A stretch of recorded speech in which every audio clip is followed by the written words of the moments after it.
Hello students, welcome to all of you in your online classes. Myself Himanshu Mishra. Students, जैसा कि हम लोग chapter 2 पढ़ रहे हैं, इलेक्ट्रोस्टैटिक पोटेंशियल एंड कैपेसिटेंस, और इसमें हम लोग कैपेसिटर पोर्शन डिस्कस कर रहे हैं। और इसमें हम लोगों ने जाना कि कैपेसिटर क्या होता है और कैपेसिटी ऑफ कंडक्टर क्या होता है। उसके बाद हम लोगों ने उसके टाइप्स देखे कि कितने कैपेसिटर के टाइप्स होते हैं।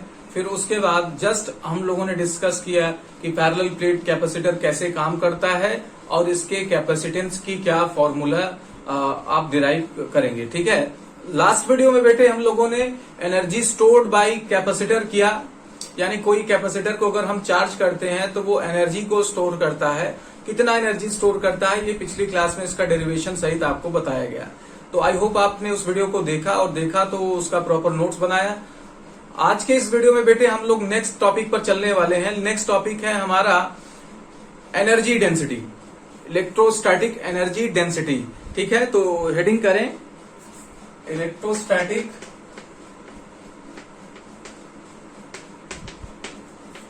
Potential energy density.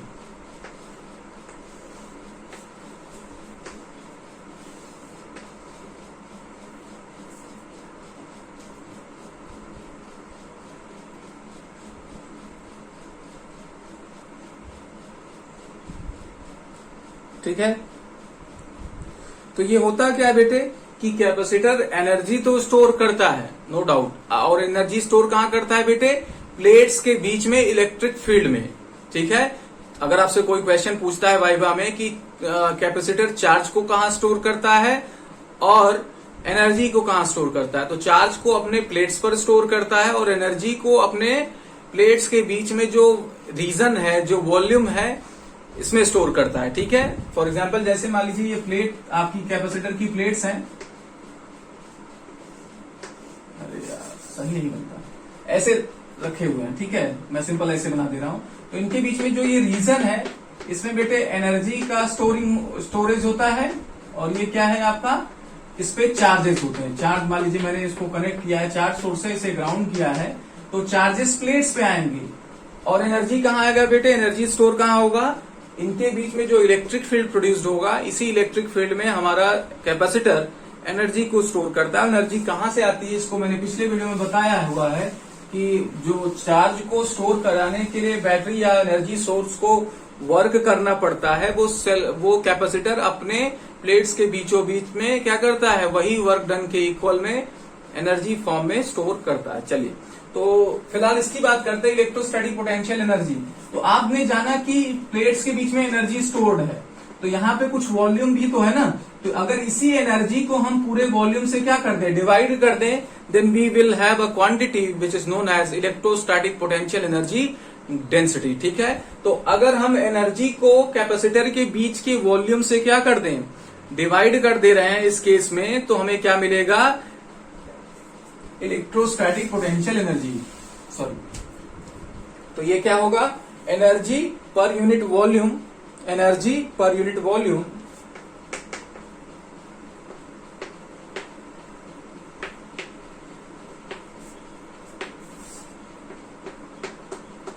Energy per unit volume of the capacitor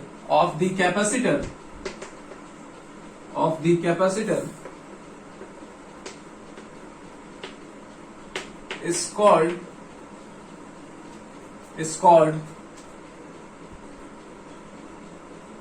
called energy per unit volume of the capacitor is called electrostatic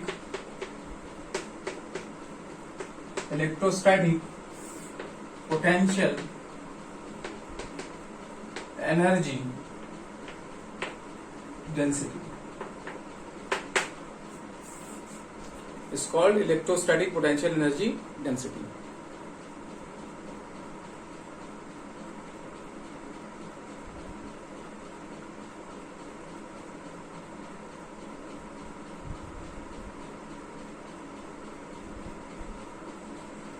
ठीक है, तो एनर्जी डेंसिटी का क्या फॉर्मूला होगा बेटे?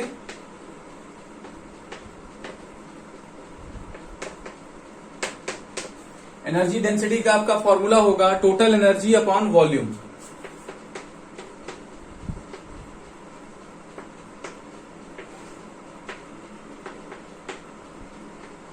Volume of the capacity.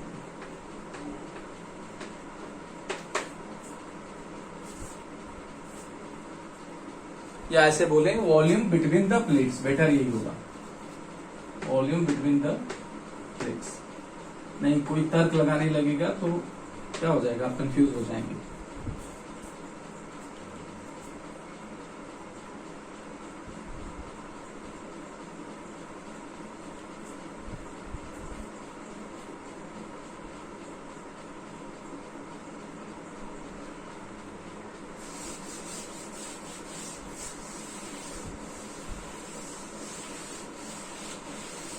बेटे इसे रिप्रेजेंट करते हैं यहां पर छोटा यू से या म्यू से, ठीक है। छोटा यू से या किसी बुक में म्यू से रिप्रेजेंट किया जाता है, तो कंफ्यूज न रहे, दोनों में से कोई एक ले सकते हैं। यू अपॉन वॉल्यूम, यू क्या है आपकी बेटे, एनर्जी है। तो अब बताइए प्लेट्स के बीच में वॉल्यूम कितना होगा। ये प्लेट की अगर आपको एरिया दे दी जाए बेटे, प्लेट की एरिया आपको ए दी गई है और इसके बीच में जो सेपरेशन है इनके बीच में वो डी है, तो वॉल्यूम कितना हो जाएगा, ए इंटू डी। तो ये U अपॉन ए इंटू डी, इसे इक्वेशन 1 कर लिया जाए, ठीक है। अब U का एक्सप्रेशन कल निकाला गया था कि नहीं, since energy stored by capacitor, जो बच्चे इस वीडियोस को देख रहे हैं उनसे मैं ये कहना चाहता हूं कि अपने फ्रेंड्स को बता दीजिए कि अगर आप लोग सीरियस नहीं होंगे और नोट्स बनाएंगे नहीं, तो मैं आपको एग्जाम में वाइबा में नंबर 0, 1, 2, 3 दे दूंगा, इससे ज्यादा नहीं दूंगा, 10 तक ही दूंगा।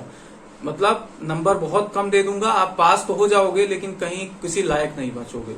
मतलब ये है मेरा कहने का कि आप पढ़िए प्रॉपर, जो आपको ऐप पे वीडियो प्रोवाइड की जा रही है उसको देखिए, नोट्स बनाइए और जो होमवर्क दे रहा हूं उसे कंप्लीट करिए। जो भी बच्चे वीडियो को देख रहे हैं आज, उनसे मैं ये बोल रहा हूं कि आप अपने फ्रेंड्स को बता दीजिए।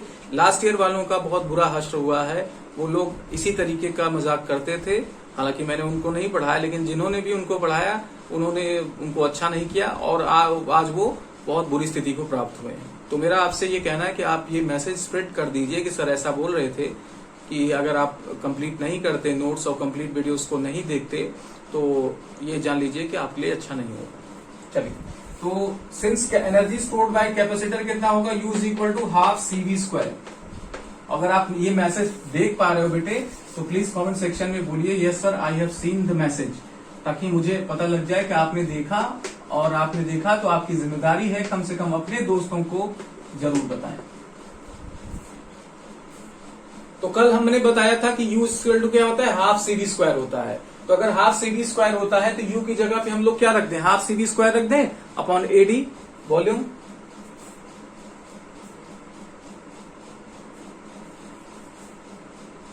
ठीक है, चलिए, तो एक एक्सप्रेशन बेटे हम सपोज कर सकते हैं कि ये भी है, U is equal to 1/2 CV² upon AD। एक एक्सप्रेशन ये भी है, अलग अलग इसके एक्सप्रेशंस हैं, तो उसको हम क्या करेंगे, डिराइव कर लेते हैं।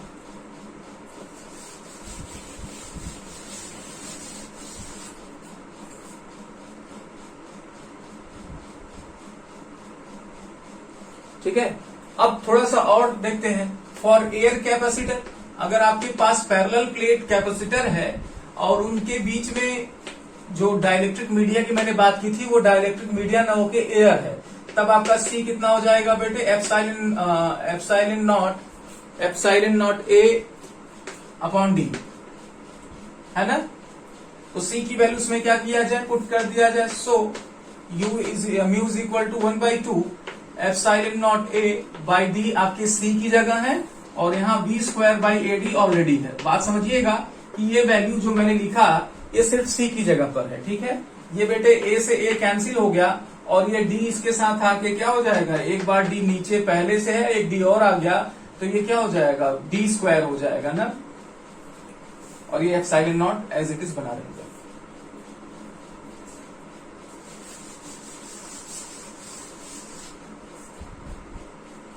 ठीक है बेटे।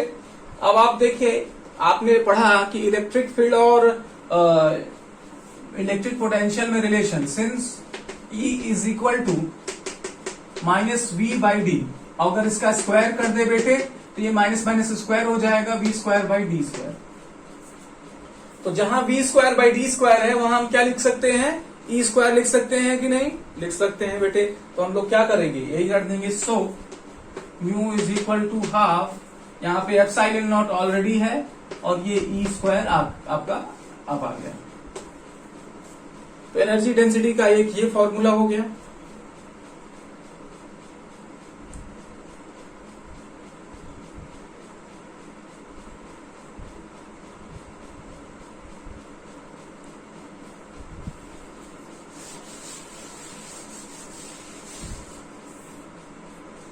ठीक है।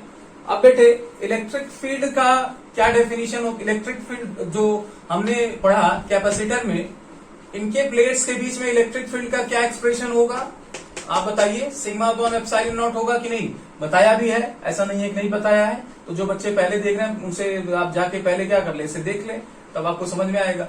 तो म्यू इज इक्वल टू क्या, ये कब बताया था, ये फर्स्ट चैप्टर का गॉसेस लॉ ऑफ इलेक्ट्रोस्टैटिक्स जब पढ़ा रहे थे, तो उसके एप्लीकेशन में जब पैरेलल आपके पास कोई प्लेट रहता था, चार्ज प्लेट था इनफाइनाइट एक्सटेंशन का, तो उसकी वजह से इलेक्ट्रिक फील्ड का जब एक्सप्रेशन बताया था, तब आपको दो प्लेट्स रख के उनके राइट साइड, मिडिल पॉइंट और लेफ्ट साइड पर इलेक्ट्रिक फील्ड के एक्सप्रेशन निकाले थे।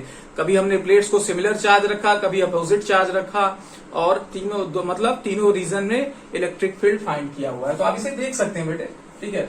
तो अब ई की जगह हम यहाँ पे इसको प्लेस करने वाले हैं, तो ये क्या हो जाएगा, एप्सिलॉन नॉट 1/एप्सिलॉन में कोई इफेक्ट नहीं आएगा। ई स्क्वायर की जगह हम लोग क्या रखेंगे, sigma square upon epsilon nought square.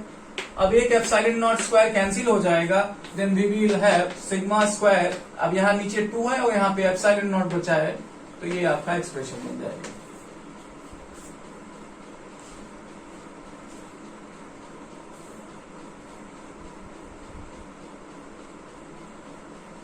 तो ये अलग अलग बेटे फॉर्म है इसके, आप इसे बना सकते हैं।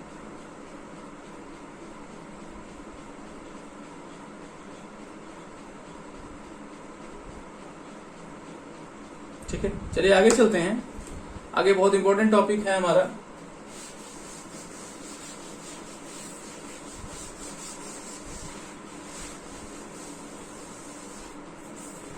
अब हम लोग जैसे आपने पढ़ा था रेजिस्टेंस के लिए, रेजिस्टेंस पढ़ा, उसके बाद रेजिस्टेंसेस का कॉम्बिनेशन पढ़ा था, series combination, parallel combination. Same बेटे यहाँ पर भी है, हम लोग क्या करेंगे, कैपेसिटर का सीरीज और पैरेलल कॉम्बिनेशन के बारे में पढ़ेंगे। तो सबसे पहले हमें जानना है combination of capacitors.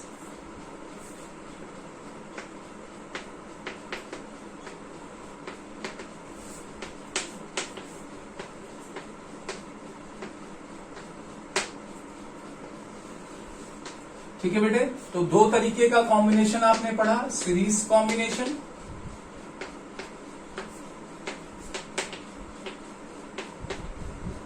Of capacitor, ठीक है, पैरेलल कॉम्बिनेशन ऑफ कैपेसिटर।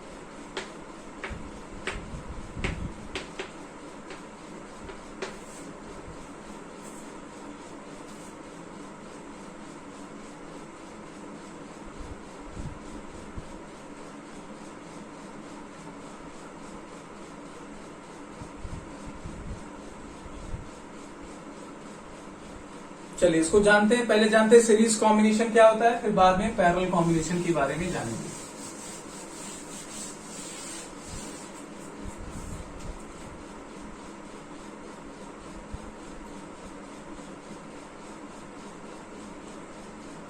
ठीक है बेटे, तो हेडिंग करिए,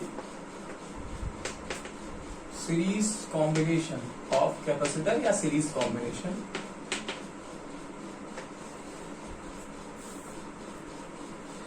तो सीरीज कॉम्बिनेशन क्या होता है बेटे, अगर रेजिस्टेंस के टर्म्स में बात करें तो आपने क्या किया था, रेजिस्टेंसेस को कुछ इस तरीके से वन आफ्टर ईच अदर क्या किया था, यानी पहले के, ये पहले का फर्स्ट एंड, पहले का दूसरा एंड, तो जहां पे पहला दूसरा एंड आता है, पहले का दूसरा एंड आता है, वहां से नेक्स्ट को कनेक्ट करते हैं, फिर इसके एंड से नेक्स्ट को कनेक्ट करते हैं।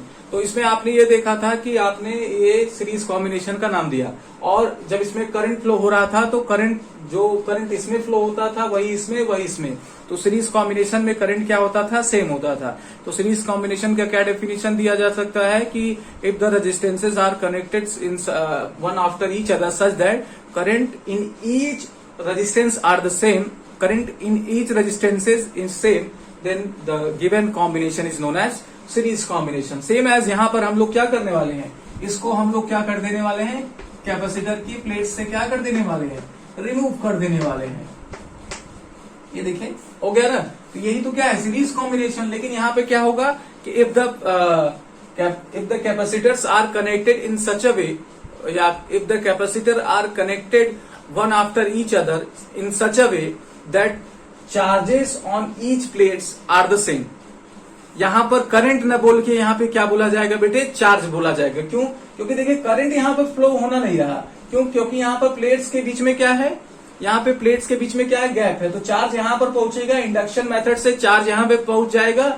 हाँ, ये चार्ज करंट की फॉर्म में यहाँ पर पहुंचेगा, फिर यहाँ पे करंट ब्रेक हो जाएगा, यहाँ इंडक्शन प्रोसेस पर इससे चार्ज क्रिएट होगा, और ये जो चार्ज क्रिएट होगा इस प्लेट को मिलेगा, इस सो ऑन, यहाँ से चार्ज यहाँ तक पहुंचेगा। लेकिन अगर प्लेट्स के बीच में करंट देखें तो करंट थोड़ी फ्लो होगा। क्यों बेटे? क्योंकि आपको पता है कि अगर वायर टूटा हुआ है तो वहां से वायर यहाँ पे करंट नहीं भेज पाएगा जब तक कंटिन्यूटी नहीं होगी। तो ये सीरीज कॉम्बिनेशन का क्या होगा, डेफिनेशन बनेगा। चलिए इसको लिख लेते हैं। If the capacitors I think ये दिख नहीं रहा इस चौक से, if the capacitors are connected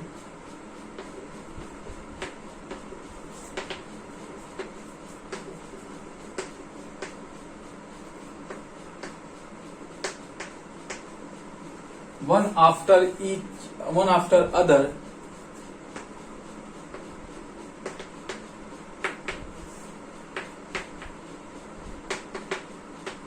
in such a way that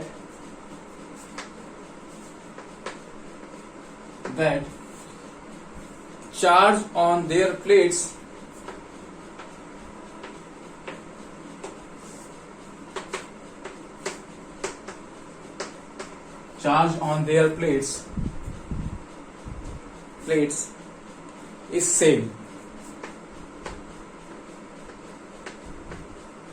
then such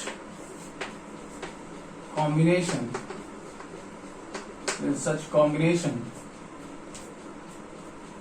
is called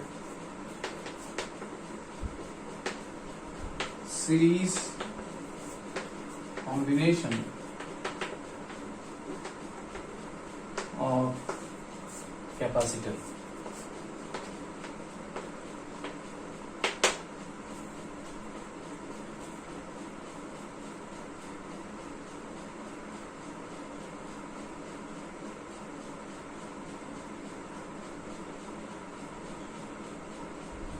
ठीक है, इसे अपनी कॉपी में लिख लीजिए।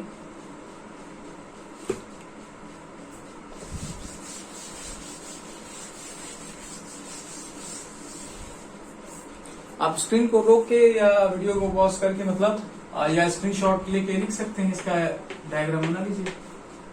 हाँ, प्लेट्स की साइज को थोड़ा सेम बनाना बेटे, क्योंकि ऐसा ही आपके पास क्या होता है, दूसरा एक शेप होता है, जैसे है ना, जितनी लंबाई इसकी है उतनी लंबाई इसकी रखना। अगर आप छोटी बड़ी रखते हो बेटे ना, तो ये सेल का रिप्रेजेंटेशन करने लगता है। सेल और आपके कैपेसिटर में डिफरेंस दिखना चाहिए। तो बेटे सीरीज कॉम्बिनेशन का आप एग्जाम्पल अपनी कॉपी में बना सकते हैं। इसके बीच में गैप नहीं होना चाहिए, गैप होना चाहिए। ठीक है बेटे,